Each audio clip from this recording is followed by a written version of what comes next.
the magic of what happened with all those years spent in nature was when we were concepting Gather, I was really looking at that nature's ability to create a living palette with communities of plants and animals that are perfectly adapted to a place. And so while I'm visiting the concept for Gather, I really wanted to create that sense of place for Berkeley and have the design, the vibe, the offerings be crafted to fit this community in this location. Welcome to the Restaurant Leaders Unplugged podcast, where real talks with restaurant leaders take center stage. Discover the challenges and victories that define success in the culinary world. Dive into essential strategies from marketing to operations and gain insights that will transform your approach to your restaurant business. Don't just keep up, lead the way. Join me, your host, Sebastian Stahl, on this journey to excellence. All right, Eric, it's great to have you on the show. Thank you again for being here, and it's really good to have you. Great to be here. Thanks for having me. All right. So for those who may not know you, let's start at the beginning. Can you share a little bit about your background and what was your journey from growing up in New York to eventually founding the Gather restaurant in Berkeley? Because that's quite a transition. Yeah, that's been quite an adventure, let's say. Yes, I grew up in New York, about 25 miles outside of the city, with my folks there and sister. And I think at a very young age, we had a part of our family that was in California, and I had, our very young age, towhead blonde kid. And they're like, oh, when are you going to move to California?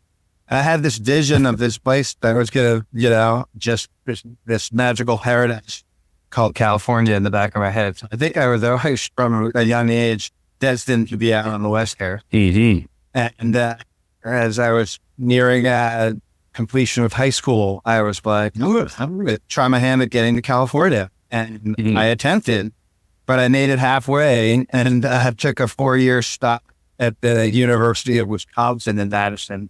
And spent time there, found my way into conservation biology and environmental science, and really started learning a lot, opening my eyes to what's happening on the planet, what impacts humans are having, and saw that as a path to a contribution in my own way to protect this beautiful, planet that we live on. Mm-hmm. And that took me to Costa Rica in the jungle, studying various endangered species high in the Rockies. And in 1999, I finally had the opportunity to make my move to Berkeley, California. Yeah. And settled in here. I've been here about half my life now. And so my journey when I got here, my first real job that I took in 1999 was at the Edible Schoolyard, which is an Alice Waters inspired youth garden program with both garden and culinary. It was really inspiring. I just felt very lucky to have found that. And so I was juggling, playing music and being outdoors and teaching outdoor ed, started guiding mountain journeys and fitting trips for youth and adults up in the mountains. And at the end of 2000, I went on a trip and had just to really think about where I wanted to focus my life. And I had this vision of a number of different businesses that I was going to launch, one of which was going to be this restaurant at the heart of a community center in downtown Berkeley. So you already had this thought and everything in your mind when you decided that. I had this in the back of my mind, this big vision of an outdoor adventure program, a restaurant, and a retreat center were these three connected businesses that I was one day going to work on. And I launched the outdoor program in 2001, and it's still running today. It's called Back to Earth. Mm-hmm. And then we had this, kept talking about how are we ever going to get to this restaurant? A couple of guys had a business partner at the time, a couple of guys limited experience, and mine didn't. Yep. And this light bulb went off. So we got into catering, and we started a catering and events company and ran that. It was called Dovetail, and ran that until 2015, 16. Mm-hmm. And that helped us build the experience to open Gather in 2009. Mm-hmm. And that was a very exciting and difficult time to open a restaurant, raise funds during the Great Recession. Yeah. But quite an experience, and very excited that we're going to cross the 15-year threshold this year. That's amazing, man. That's amazing. Transitioning from outdoor education, mountain guiding and doing all the stuff you were doing before and going into hospitality. Of course, you get a little bit of a taste for it when you started the catering company. For sure you did. But going from there and then transitioning to the restaurant world, an ambitious project, I gather, must have been personally challenging. How was that experience? The experience was humbling and exciting all at the same time, right? Yep. So, yeah, there was interestingly, guiding mountain trips, we got pretty inspired around our menus. So we'd be 10 miles from a vehicle and we'd be making 3-course meals on little camping stoves, backcountry style. And so there's an interesting bridge there where you're really calculating a lot of food quantities and, intriguing menu items for people, and you can only carry so much, right? Mm-hmm. So it actually was in many ways catering and food costing, and some of the business elements of running a restaurant or a catering operation were embedded in running this outdoor business. So that was kind of a launch into it. But probably a couple of the elements that are most interesting were just, I have this deep love for the natural world and this desire to protect it in some way. But I felt like these small experiences or studying field biology wasn't the contribution that was meant for my life at the time. And that I felt I could have more of an impact, bringing to life a restaurant, supporting these farmers and ranchers who are stewarding the planet themselves and bringing their regeneratively grown food into the restaurant and sharing that in a meaningful space with people. Right. And then, the magic of what happened with all those years spent in nature was when we were concepting Gather, I was really looking at that nature's ability to create a living palette with communities of plants and animals that are perfectly adapted to a place. And so while I'm visiting the concept for Gather, I really wanted to create that sense of place for Berkeley and have the design, the vibe, the offerings be crafted to fit this community in this location. So in many ways, people have trouble seeing the bridge. Yeah. But it actually really connected very well for me. Mm-hmm. And I'm assuming, of course, the name has a story behind it, which is a little bit of what you're talking about, right? Absolutely. Yeah. And in many ways, when people ask me about Gather, I say a lot, the majority of the place is embedded in the name. So one, we're gathering ingredients for our offerings, but not just any ingredients, right? We're looking for the highest quality, most carefully sourced, grown ingredients around. So quality, the sustainability behind them, whether, not just produce, but meats, fish, the oils, the spices, right? Going as far as we possibly can go. Right. We then, when we were building and designing the place, our goal was to gather as many reused and reclaimed materials as we could to build a meaningful space in a more modern context, right? So we took one fun little tidbit as we collected 600 used brown and black leather belts. Wow. And we handcrafted the banquette cushions around the entire arc of the restaurant. It's got a rounded nose.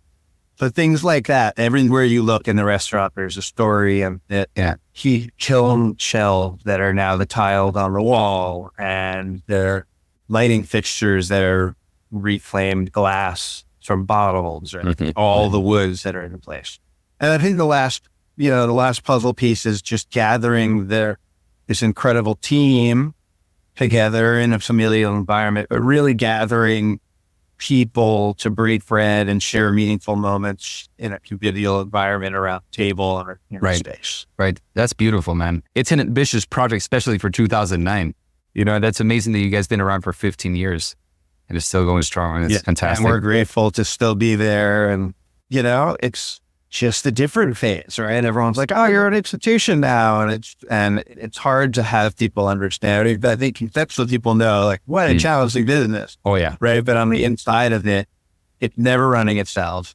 Right. And it always requires that labor of love and the heart and soul and the hard sweat and hard work to keep the doors open and keep everyone pleased. 100%. And, talking about the challenges of running a business like Gather, like, how do you strike the balance between sustainability, creativity, and then running a successful business? Because doing all of those things can get pricey. Like, that balance it's hard to find. It is, and balance is always a funny word. I've said it for years, like, I'm striving for a balance between life and work. And, what is that balance really?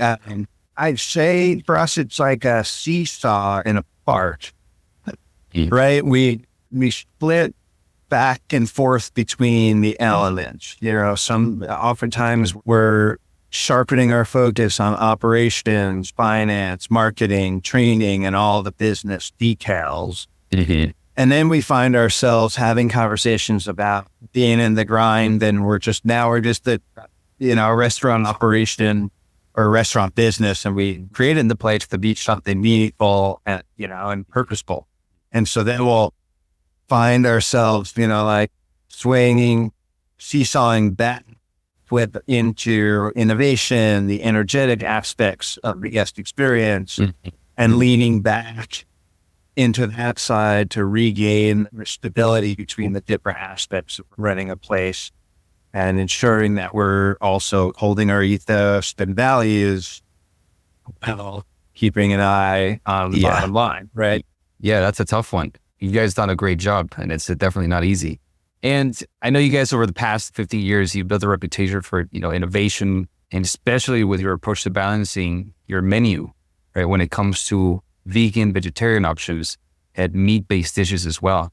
There's a lot of restaurants out there that say, yeah, we have some vegetarian options or vegan options. And when you see it, it's like 3% of the menu or less.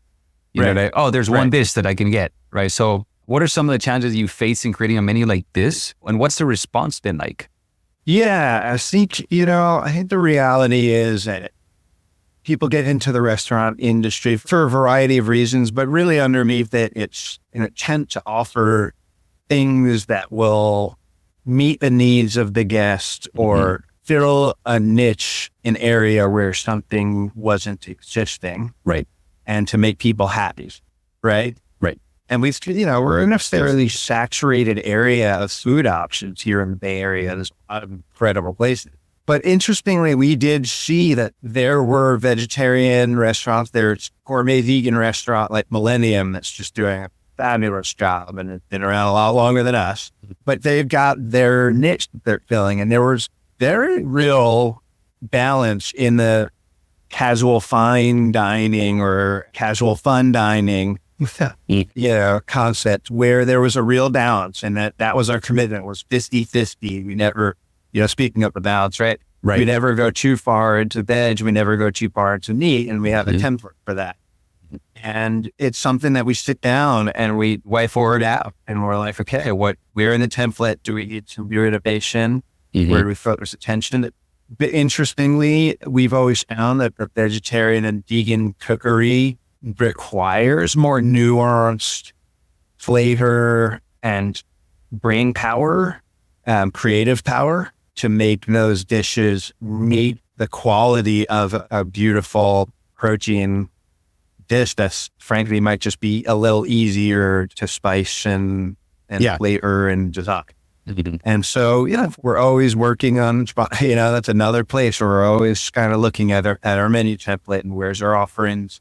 And back in the early days, we put a lot of innovation into the cutting edge side of vegan cookery and all the dishes. There were a lot of composed dishes back then.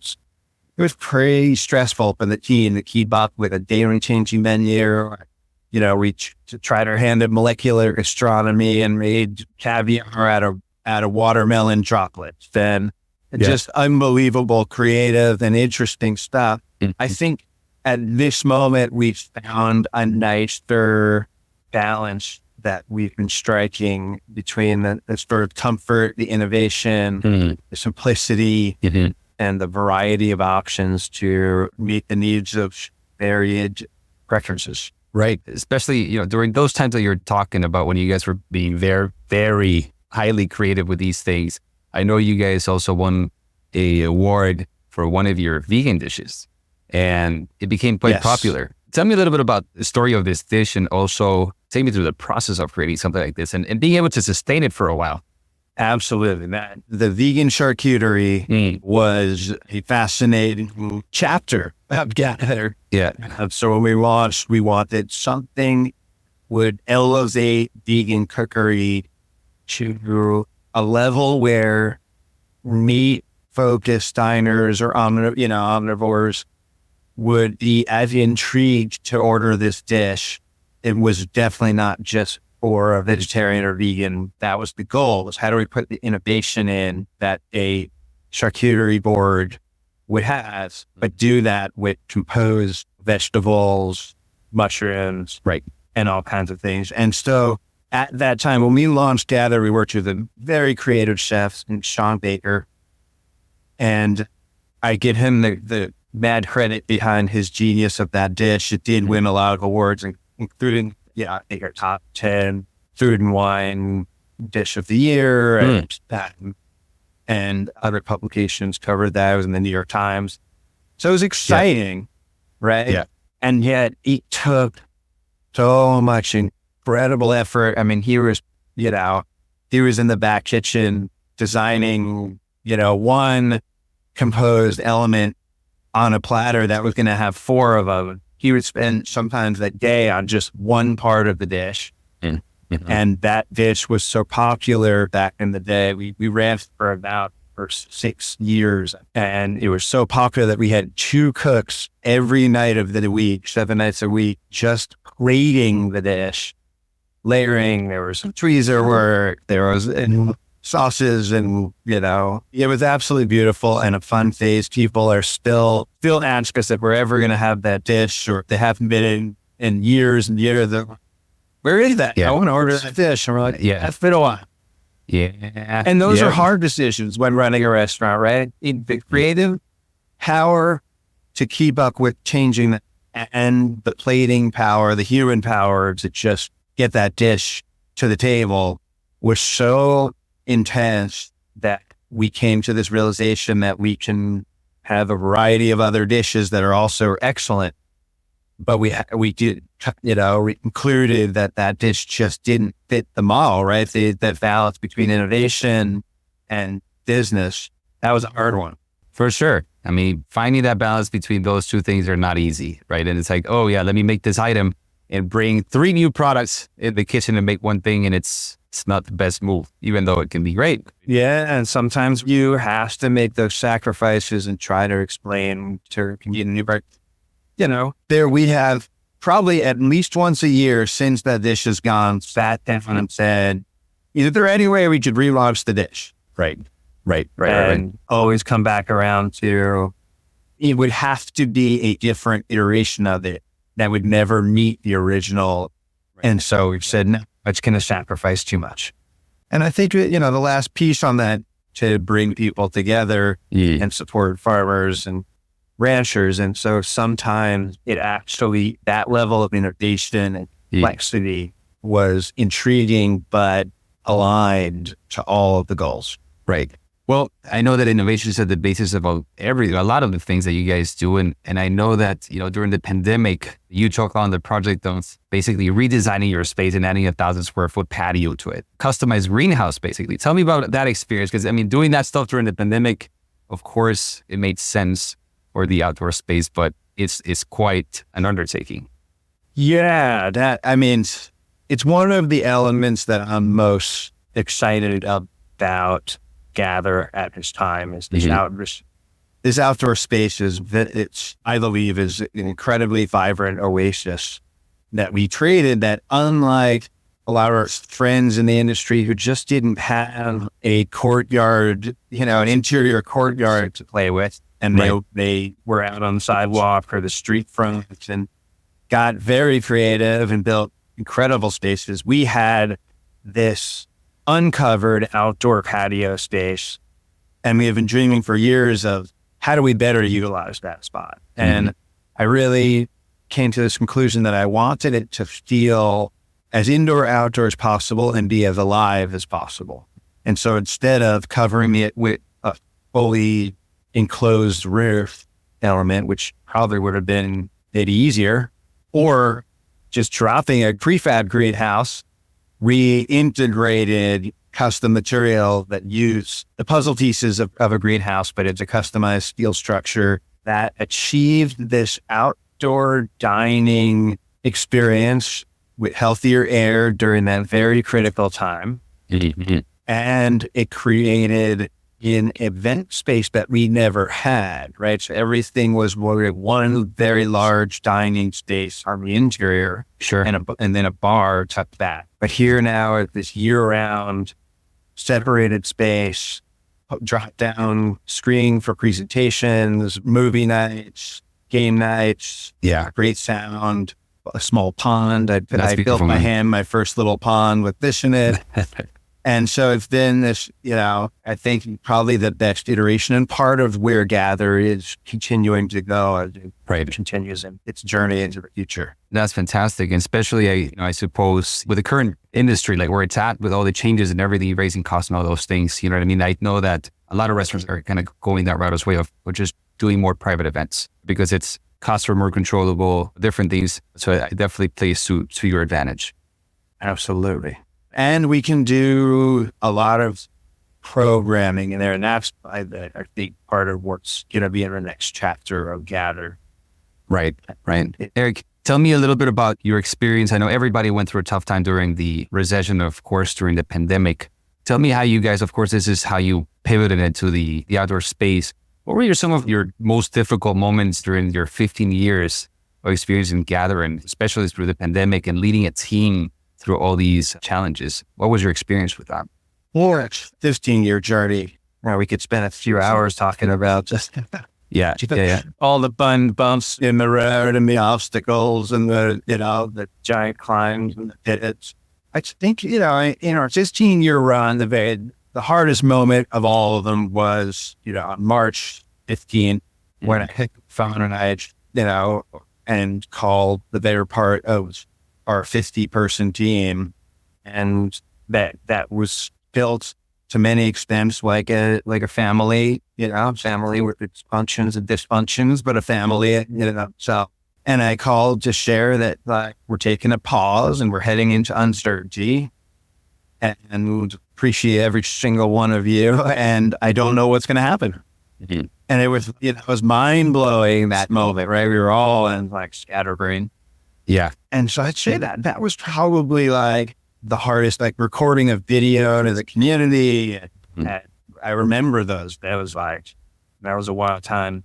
But, we watched over 6 months. We closed for 6 months. Yeah. And during that time, we had, I was surrounded by caring support people, family, friends, and then had this driving inspiration, especially during that time, to get back to nourishing people, right? We're all sitting in our house and ordering food or racing around, and we were lacking the live human experience of interacting and being in person and gathering. Right. I mean, I remember that moment when I was like, wow, we are not allowed to gather. Mm-hmm. And how hard is that for a place that's called Gather? Mm-hmm. And so 6 months to the day later, on my birthday, we relaunched, and then, went through every iteration of pivoting and, a small market inside the restaurant.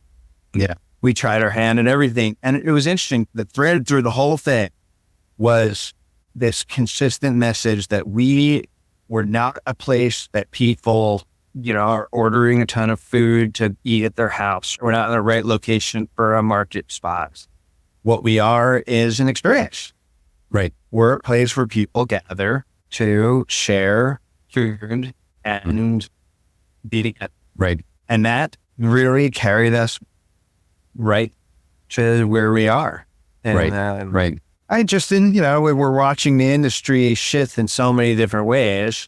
And the interesting feedback we were getting is just like, I just miss like coming in and sharing a salad and a pizza with my friends. Right. And here we have that amazing, spicy tomato pizza that have whiskey for.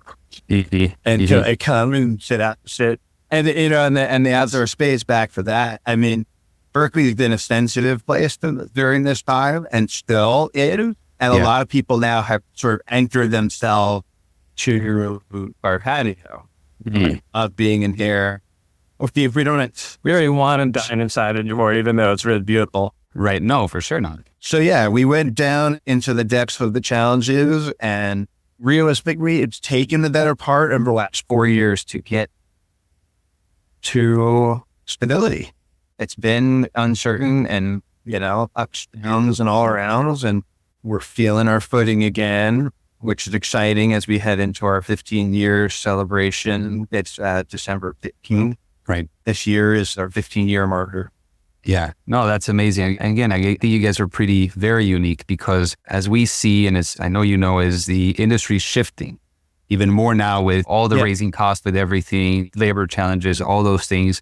So now what we're seeing, and I'm sure you're seeing the same, is like that shift between, where restaurants are going either very streamlined, simple menus, kind of going the fast casual route, and then the restaurants that are staying with providing the experience, right? But that experience needs to be providing enough value so people will still come and want to have that experience, right? And spend their money there because they're still going to go out. They're still going to want to have these experiences, So what's your view on all of this that's happening in the restaurant world these days?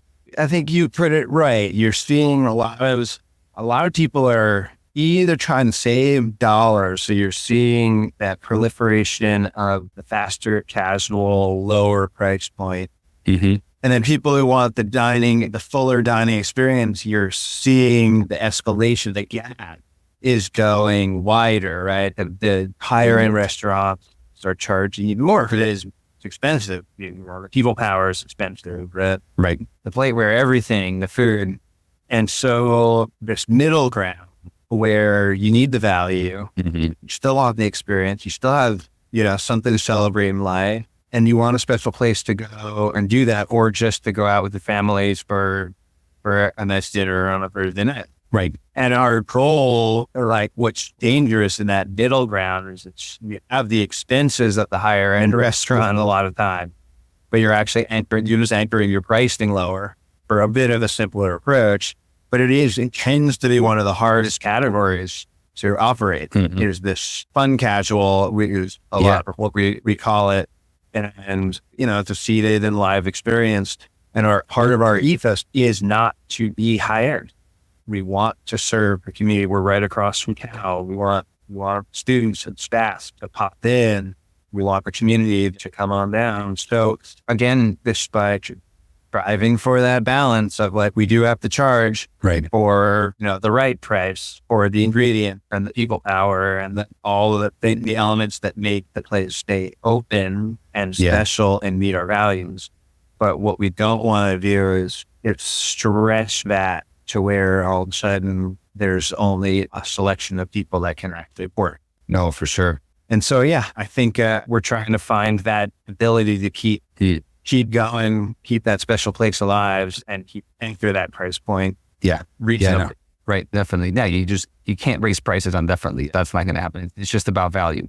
I think that with the experience that you guys are providing and you're offering, you're definitely providing that. So looking back, Eric, what would you say has been your proudest moment since opening Gather? It's a great question. I just think our opening moment was incredible. Yeah. So we're inside of a building called the David Brower Center that had 200-seat theater and event spaces. And we took over the theater and brought, our investors, friends, family, vendors, farmers, and we just had this vibrant community that all came around and we celebrated the launch of this incredible bird. Our 10-year anniversary was unbelievable. It was right before the pandemic hit. Yeah. We celebrated this incredible milestone. I remember a moment there with, maybe 180 people where we all closed our eyes and we envisioned this future for this sustained gathering space for the community. And then boom, we were cutting chains. Yeah. You know, I know that this year's 15-year anniversary is going to be special, but really one of our proudest moments is, it's going to be a funny one. When my 12-year-old son came in, he started getting pretty interested in what was happening at Gather, and he asked me if he could work in their space. Huh. And so he was assisting the host. He was running food, and one of his favorite things was being a barista for brunches, and drafting him off and having him work a shift, and then coming at the end. And there's a number of times where we would then share a meal on his choice of what he wanted to eat. And, we chied our way through the whole menu in these moments. Yeah. Something about that hit me, in a beautiful way. Was seeing that familial connection and him being connected to the place and then being of service there. That's beautiful, Eric. I also, I have a 4-year-old, what I do dream about that she will at some point jump into our business, get involved. That would be great for sure. Yeah, what a beautiful legacy. It really is. It really is. Eric, I know you've also, during some time, you also worked as a COO of Highwind One Hospitality. And that was like a complete different shift there. And I know you undertook some interesting projects. And how did your experience there influence your approach to running Gather? Like, what did that contribute through your career? Yeah, it was a good chapter that I spent a couple of years during the pandemic working with this really fascinating group, owned and operated a number of destination hospitality spaces and wine projects, including one of my favorite places, which is called Nick's Cove on Tomales Bay. It's an inn with 12 cottages that are, half of which are right there on pilings over Tomales Bay. And there's a restaurant, oyster bar at this, pier that goes out of the water. What I really saw there, it affirmed my sense that independent one-off restaurants are this very tricky enterprise, because you've got all of the leadership elements concentrated in one team that's also operating your business every day. And I think what I saw that a hospitality group unlocks is an expanded leadership team. And it affirms my sense of, that collaboration is really everything. And you can only put so much weight on a day-to-day operating team, and you can only accomplish so much. But if you actually have the sounding board of that wider leadership group in a bigger huddle, that you can share tasks and dream bigger. And so I've been bringing some of those elements and trying to keep myself a little bit more in the wide and big picture with the team, and holding that same higher leadership position to sort of guide and hold concept, vision, commitment, ethos. Right. And not just hold a team accountable to achieving those, but actually support the team in achieving those. Right. And then continue our wider collaborations with some strategic partners. Right. So what's next for you, Eric? Do you have any upcoming projects and, any new concepts, or what are you excited about now? Well, in Gather specifically, again, so it goes back to, there's so many elements to running a day-to-day place. Yeah. I have so many ideas always popping. Yeah. One of the things when you covered the patio, we had this new space, I had this whole vision of a calendar of events that were happening all the time in the space that were, everything from meaningful talks during the day, brown bag lunch style, ticketed music events, and, farm dinner series that we've done on and off over the years. And that you can actually call up Gather and go to our calendar, and you would see all these interesting different events of a movie and a dinner pairing, right? She'd totally play a specific film, and we would pair dinner to what we're watching. So at Gather specifically, I think creating this intriguing community event calendar of internally driven programming is exciting for me. So I think that's coming up on that side. And for me personally, I'm drawing off of what we just talked about with Highway One. I've been working on projects at the intersection of land use, food, and community. And so Gather being really more the food and community side, I've been working on projects on larger land, larger acreage with some, agriculture elements or farm elements, nature. And, with Niche Cove as an example, right? We were right out in the bay. We had paddling, we had overnight accommodations. And some of the projects I've been working on have residential components here. And so I'm truly loving the interface of destinations that combine visitation or lodging, food, and farm or nature experiences. And so I believe if I look farther in the future, my opus it will one day be crafting a community that models all of these elements, harmonious to nature, healthy spirit, healthy community is a beautiful destination, also connected to urban hub and culture. But I think that's where I'm pointing my sail. I also see what unlocks when you have multiple revenue streams. You're just running a restaurant, pretty tricky. Yeah. You layer in catering, events, or to-go programs, and now you've got multiple revenue streams. You put that restaurant in a lodging facility of some sort. Now you've got revenue that has oftentimes a higher profit margin. Yeah. You expand that and you build a really meaningful community, and you have residential and real estate added to it. And you've got some really powerful elements coming together that are how we spend our days, right? Every day we wake up and there's a trail and there's your food growing and there's a beautiful restaurant you can walk into with your friends, and your family, community. So that's the dream. Yeah, that sounds like a dream spot, man. Let me know when you open, because I'll definitely visit. Yes, maybe we'll live there together. Yeah, man. Who knows? You're still thinking in California or somewhere else? I love California. I've been working on some of these destinations across the country. There's a special one up in the Lake Erie area that I've been working on, kind of a regenerative farm restaurant, like boutique hotel lodging, farm market. And, there's stuff in the Southeast. And there's one that I worked on in Encinitas, California, that was really exciting, that just launched, called Fox Point Farms. And they had the restaurant, the market, 5-acre farm, brewery, and 120 residential units. Right. So it's this living, breathing community connected to all of these elements with a trail out the back door and a beautiful community. And downtown area and the ocean, right? I think it's the dream. It really is. So doing that with all the commitments and, with the accessibility element. So it's not just the high-end community experience or a high-end restaurant that people can't afford to come to. It's a place that you just want to pop in and get inspired and dream of future.